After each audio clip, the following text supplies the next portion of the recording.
Love is Blind, Season 2, Episode 2. And Episode 2 starts off with Danielle and Nick revealing themselves to each other and meeting. And it looks like it went well. They both think each other is handsome and beautiful. You remember Danielle was really nervous about that. So I guess the next time we'll see them is in Mexico when they get to know each other. The next proposal we actually end up seeing ends up being between Shake and Deepti. Now this surprised me. I couldn't believe it. I almost didn't even want to believe it and trust it because I'm thinking Shake has been so shallow. I mean, the questions he's been asking women have been horrendous. And now all of a sudden he acts like he has found Jesus. So I'm like, okay, do I trust this? Do I trust that he really all of a sudden has realized he's shallow and now he's over it?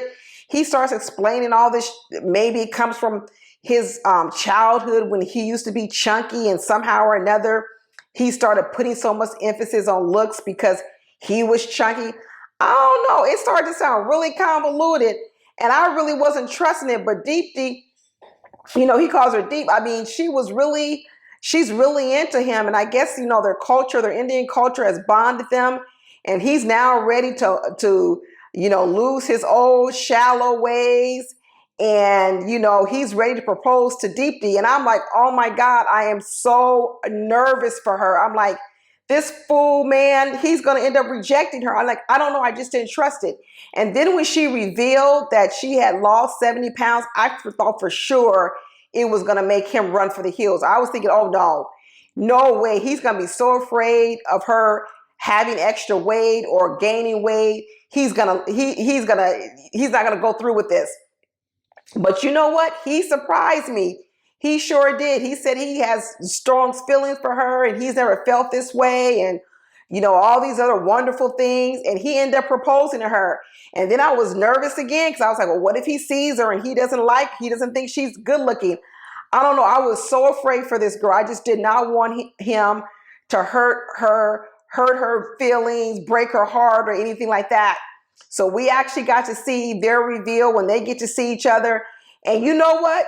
I believed him. He thought she was beautiful. Soon as he met her, he's like grabbing her ass and everything. He's like, if her ass is within, a mile of him, he's going to be grabbing it. I don't know, y'all. I hope this is real. I hope it lasts. I hope this isn't just something he's just trying to get some camera time or coming on here for fame. I really hope he's not going to break this girl's heart. But you know what? We got to see the reveal. Seemed like he was all into her. He was kissing all over her, grabbing all over her. They were so excited and so happy. So I'm gonna stay optimistic, and I hope it continues to grow. But I sure think ain't gonna be no shenanigans in Mexico with these two. So the next we see of this love triangle. Actually, it's not a love triangle; it's a love square because it's really between Shayna, Kyle, Shayna, and Natalie. And I thought Shane and Natalie were done, but when the episode comes back on, Natalie running back into the arms of Shane. I don't know why, girl. He's a mess. He ain't even worth it. I don't know if she just wants to win and she wants to beat Shayna. I don't know. Shane ain't even worth it. He ain't worth none of this. Anyway, she goes back into the pod and, they make up and he reassures her that, she's his number one and everything. And he totally commits to her and says, will you be my girlfriend? She's all excited. She goes back into the women's lounge and, she's got to announce it to Shane. And Shane is like, what happened? What happened between you and Shane? And she said, he asked me to be his girlfriend. So you know what? She got the girlfriend title. She ain't got proposed to, as hot and heavy as they supposed to be. Everybody else is getting proposed to. He ain't proposed to you, Natalie. Have you noticed that? But anyway, she's all happy now or whatever. I just don't see it. I think it's going to be a bad match. But anyway, so Shayna's like, okay, well, I guess I'm out the running. I'm not going to be chasing after no guy who's already called Natalie his girlfriend. So she decides to kind of go back and try to rekindle what she had with Kyle because, they were kind of talking and they had some things in common with the whole contractor because her dad's a contractor. So she goes back and starts having more conversations with him. And, she was always his number one. So he was always there. But she seemed like she's going to give it another try.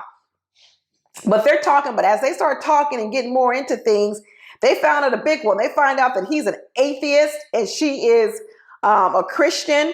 And I'm thinking, an atheist and a Christian? I don't know, y'all. That's a big one. That is a really big one. And they start going into the science, the Big Bang Theory versus God and all this other kind of stuff, and the Bible and every kind of stuff. And I'm telling you, they were on opposite ends of the entire universe on this subject. And I thought, this has got to be the nail in the coffin. You know, she's just going to have to walk away from this experience. Now I have found her a husband. She's just going to have to walk away. Maybe he can go on and he can find someone else. I don't know. But I'm thinking, okay, these two need to move on. But did they move on? No. Kyle comes back and he's like, you know what? I don't want to lose a woman over religion. What? That's a big divide. It's not like a small thing. And he ends up presenting to her the engagement ring of his mother. I think it was his mother or his grandmother. And Shayna is sitting there. She is shocked because Shayna's thinking, after the whole religion talk, I think she pretty much had written off herself. So she's shocked that she's even back in the pod with him. And he's proposing with this ring. And she sits there and she's like just mouth open. Oh my God, she can't believe he's doing this. And I'm thinking, Shayna, do not say yes. Do not say yes.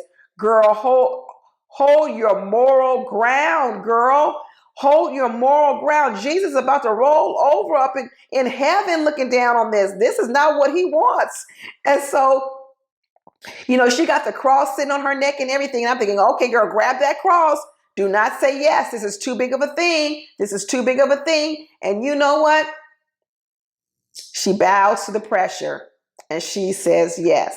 And when she's sitting in her little confessional, she's like, she wonders, did she lose her integrity? It almost kind of feels like you might have sold your soul. I don't know. When it comes to religion, I don't know. I think that's just something, an atheist and a Christian, I think it's just too big of a divide. But hey, who am I to tell? That's just in my own life.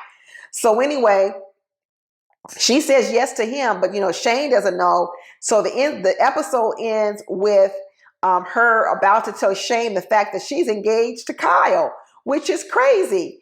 And that was pretty much the only proposals. The other thing that went on a lot was you start to see the bond between Jared, Mallory, and also Iyanna sort of, you know, blossoming. And Iyanna, I think that's her name. Boy, she has a lot of trauma in her life. And I know Jared keeps trying to get to the bottom of this. He keeps asking her, do you have any trauma? Do you have any of this? Do you have any of that? Tell me about your background, your lifestyle. And every time he asks her to open up and tell a little bit more, she comes up with another horror story, another really sad story about her. And I just don't know if he's going to be choosing her through all her trauma. I know he had something in his life because he said he just got stabbed. He almost died, kind of what brought him to this moment when he felt he was all alone. But I don't know if it's gonna make him choose him. I think he's starting to lean towards Mallory because she seems a little bit more lighthearted, doesn't have as much sort of emotional baggage.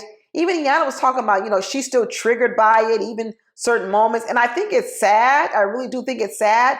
But it is something a person has to consider whether or not they want to take that on in their life too. So I don't know what he's going to choose, y'all. I don't know if he's going to choose Mallory or if he's going to choose Iyanna. And I don't know if Mallory is even going to choose him because she's making a real bond with Salvador also. So I suspect that we're going to see this play out in the next episode. But right now, that's a little bit of a square too. I mean, for Iyanna, she doesn't really have any other guys she's interested in. So all her eggs are into Jared. So I think it's going to just come down to who Jared chooses. And if he does choose Mallory, will Mallory choose him? But that's it, y'all. So I'm going to watch episode 3 later on tonight or tomorrow, and I'm going to do a review on them tomorrow. So I'll talk to you later. Bye.